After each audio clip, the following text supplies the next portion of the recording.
Hello everyone, welcome back. Study ম্যাথামেটিক্সে প্রত্যেকে স্বাগত জানিয়ে পঞ্চম শ্রেণী থেকে সপ্তম পাঠ পৃষ্ঠা নং 95 ভিডিও পাঠ নং 30 করব। আজকে আমরা 3 দাগের অঙ্কগুলি করব। যোগ করি। ক নাম্বার 1/2 যোগ 1/4 যোগ 1/8। এই অঙ্কটির ক্ষেত্রে দেখো এখানে 2, 4, 8, উপরেরটা লব নিচেরটা হর, উপরের লব নিচে হর, তাহলে হরগুলো কিন্তু সমান নয়। এটা 2, এটা 4, এটা 8। তাহলে আমরা কি করব, হরগুলোকে সমান করব। তাহলে কি করে করতে হবে, এখানে দেখো 2 এর ঘরে নামতা পড়লে 8কে পাওয়া যায়, 4 এর ঘরে নামতা পড়লে 8কে পাওয়া যায়। তাহলে 8 হচ্ছে 2 ও 4 এর গুণিতক। তাহলে এখানে প্রথমে লিখব যে যেহেতু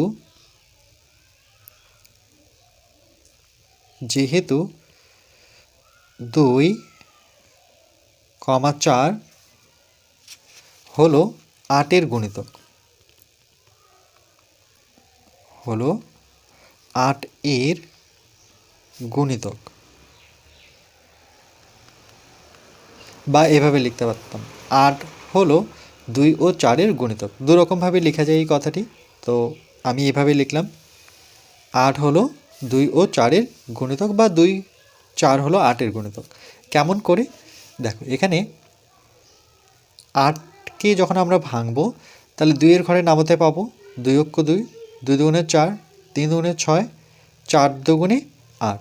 তাহলে আমরা বলতে পারি যে 8 হচ্ছে 2 ও 4 এর গুণিতক, মানে 2 এর ঘরে নামতা পড়ে 8কে পাওয়া যায়, আবার 4 এর ঘরে নামতা পড়লে 8কে পাওয়া যায়। এবার একই হর বিশিষ্ট প্রথমে ভগ্নাংশে পরিণত করতে হবে। তাহলে দেখো এখানে আমি প্রথমে সমান চিহ্ন নিয়ে নিই।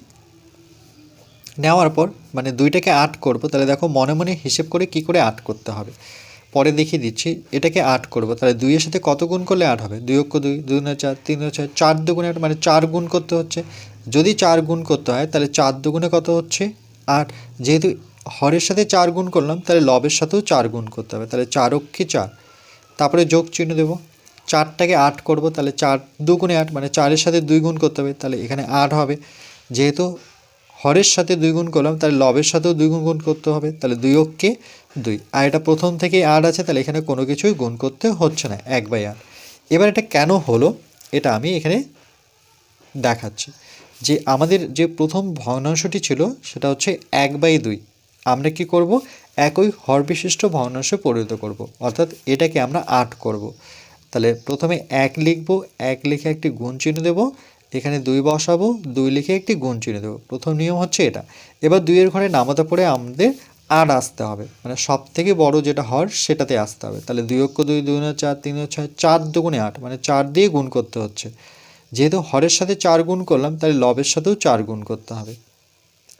এরপর 4 দিয়ে 1কে গুণ করলে পরে 4 অক্ষ 4, আর এখানে 4 দুগুণে 8, তার মানে 1/2 এর জায়গায় আমরা কত বসাতে পারি, 4/8 বসাতে পারি। এই জন্যই 1/2কে সরিয়ে সেখানে 4/8 করলাম। আবার যদি কাটাকাটি করে দেখো, 4-এর ঘরে নামতা পড়লে 4 অক্ষ 4, মানে 1 পাচ্ছে, 4 দুগুণে 8, মানে 1/2ই হচ্ছে। ঠিক একইভাবে 1/4 যেটা ছিল, 1/4 সমান, তাহলে এই 4টাকে আমাদের 8 করতে হবে। তাহলে 4 লিখে আমরা গুণ চিহ্ন দেবো, আর এখানে 1 লিখে গুণ চিহ্ন দেবো। তাহলে 4-এর সাথে কত গুণ করলে 8 পাবো, তাহলে 4-এর সাথে 2 গুণ করলে 8 হয়। যেহেতু হরের সাথে 2 গুণ করলাম তাহলে লবের সাথেও 2 গুণ করব। তাহলে সমান 2 দিয়ে 1কে গুণ করলে পরে 2 অক্ষ 2, এখানে 4 দুগুণে 8।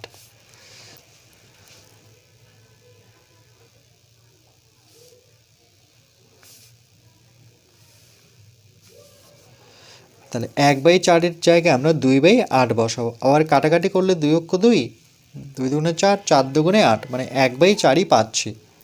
এবার দেখো প্রত্যেকটির হর যেহেতু সমান, এটা 8, এটা 8, এটা 8, তাহলে একই হর বিশিষ্ট ভগ্নাংশ যোগ করতে খুবই সুবিধা। আমরা প্রথমে একটি লাইন টানবো, লাইন টেনে যেহেতু হর 3টি সমান তাহলে এখানে যে কোনো একটা 8 বসাবো, ঠিক মাঝ বরাবর বসালাম। বসানোর পরে এবার লব যেটা রয়েছে, প্রথম লব কত 4, 4 বসানোর পরে যোগ চিহ্ন দেবো, তারপরে লবটা বসাবো, সেটা কত 2, আবার যোগ চিহ্ন দেবো, তারপরে লবটা কত 1। এটা কখন সম্ভব, এটা যখন প্রত্যেকটির হর সমান, মানে একই সংখ্যা, তখনই এটা সম্ভব। তাহলে নিচে 8 বসাবো, 4 2 6 যোগ করলে আর 1 যোগ করলে 7, 7/8কে তো কাটাকাটি যাচ্ছে না, তাহলে এটার উত্তর হবে 7/8। 8।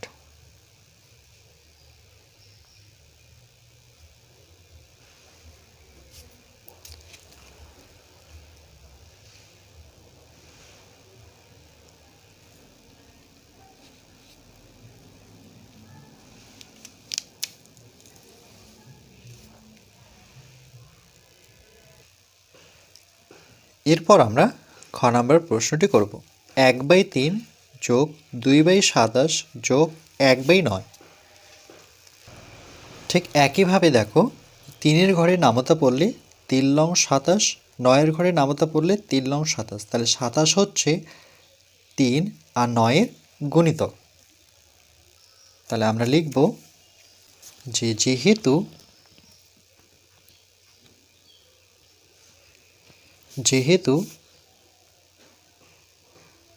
27 হলো 3 ও 9-এর গুণিতক, 3, 9 এর গুণিতক,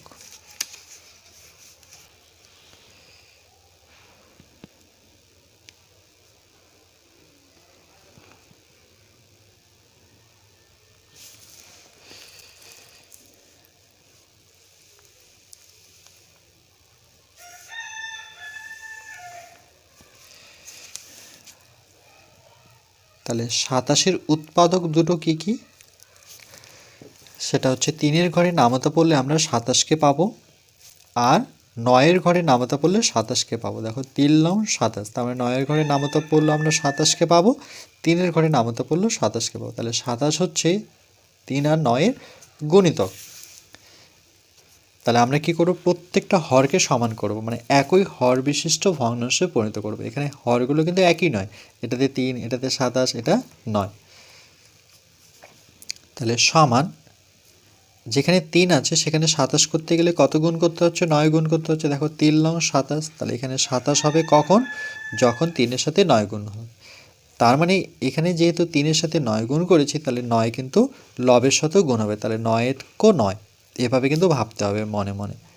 আর এটা 87 আছে, তাহলে এখানে কোনো কিছুই গুণ করতে হচ্ছে না, তাহলে 2/27। এবার এখানে কত গুণ করলে 27 হবে? 9 9, 9 2 18, 3 লং, মানে 3 গুণ করলে পরে 27 হবে। যেহেতু 9-এর সাথে 3 গুণ করতে হলো, তাহলে 1-এর সাথেও 3 গুণ করতে হবে, তাহলে কত হবে? 3 হবে। কি করে পেলাম? এটা আমি পাশে লিখে দিচ্ছি যে প্রথম ভগ্নাংশটি কত ছিল? 1/3 ছিল, সমান। এবার আমরা কি করব? প্রত্যেকটি ভগ্নাংশকে 27 করব। তাহলে এখানে 1 লিখে আমরা গুণ চিহ্ন দেব, আর 3 লিখে গুণ চিহ্ন দেবো। এবার 3-এর ঘরে নামাতে পড়ে 27 আসতে হবে, তাহলে 3 লং 27, তার মানে 9 গুণ করতে হলো। যেহেতু হরের সাথে 9 গুণ করতে হলো, তাহলে লবের সাথেও 9 গুণ করতে হবে। তাহলে সমান 9 দিয়ে 1কে গুণ করলে পরে 9 অক্ষ 9, আর এখানে 3 লং হচ্ছে 27। পরের ভগ্নাংশটি কত? এটা তো 27 ছিলই, তাহলে এটাকে করবো না, 1/9কে করব। 1/9 সমান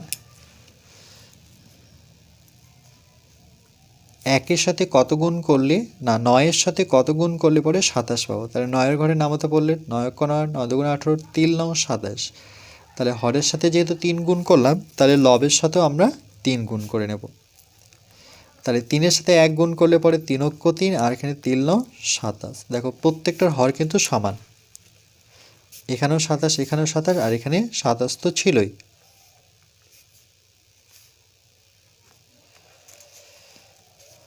এবার একই হর বিশিষ্ট ভগ্নাংশকে কি করে যোগ করতে হয়? প্রত্যেকটির হর যেহেতু সমান, একই সংখ্যা, তাহলে এর ঠিক মাঝ বরাবর একটা লাইন টেনে ঠিক নিচে বসাবো। যেহেতু হরগুলো সমান হয়েছে, তাহলে ঠিক লাইনের নিচে বসানো মানে সেটা হর, তাহলে হরের জায়গায় 27 বসাবো। এবার কি করব? প্রথম লব নেব, যেটা দেখতে পাচ্ছি 9, তারপরে যোগ চিহ্ন দিয়ে পরের লবটা বসাবো, সেটা কত? 2, আবার যোগ চিহ্ন দিয়ে পরের লবটি বসাবো।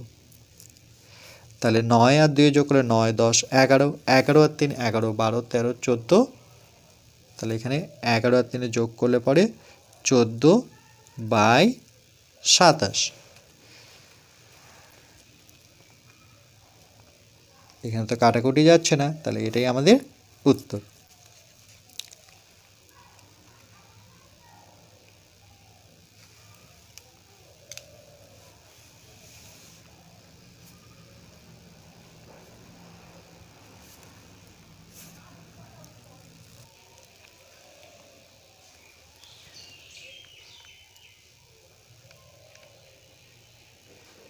এরপর পরবর্তী পার্ট নাম্বার 31-এ আমরা 3-এর গ আর ঘ দাগের অঙ্কটি করব।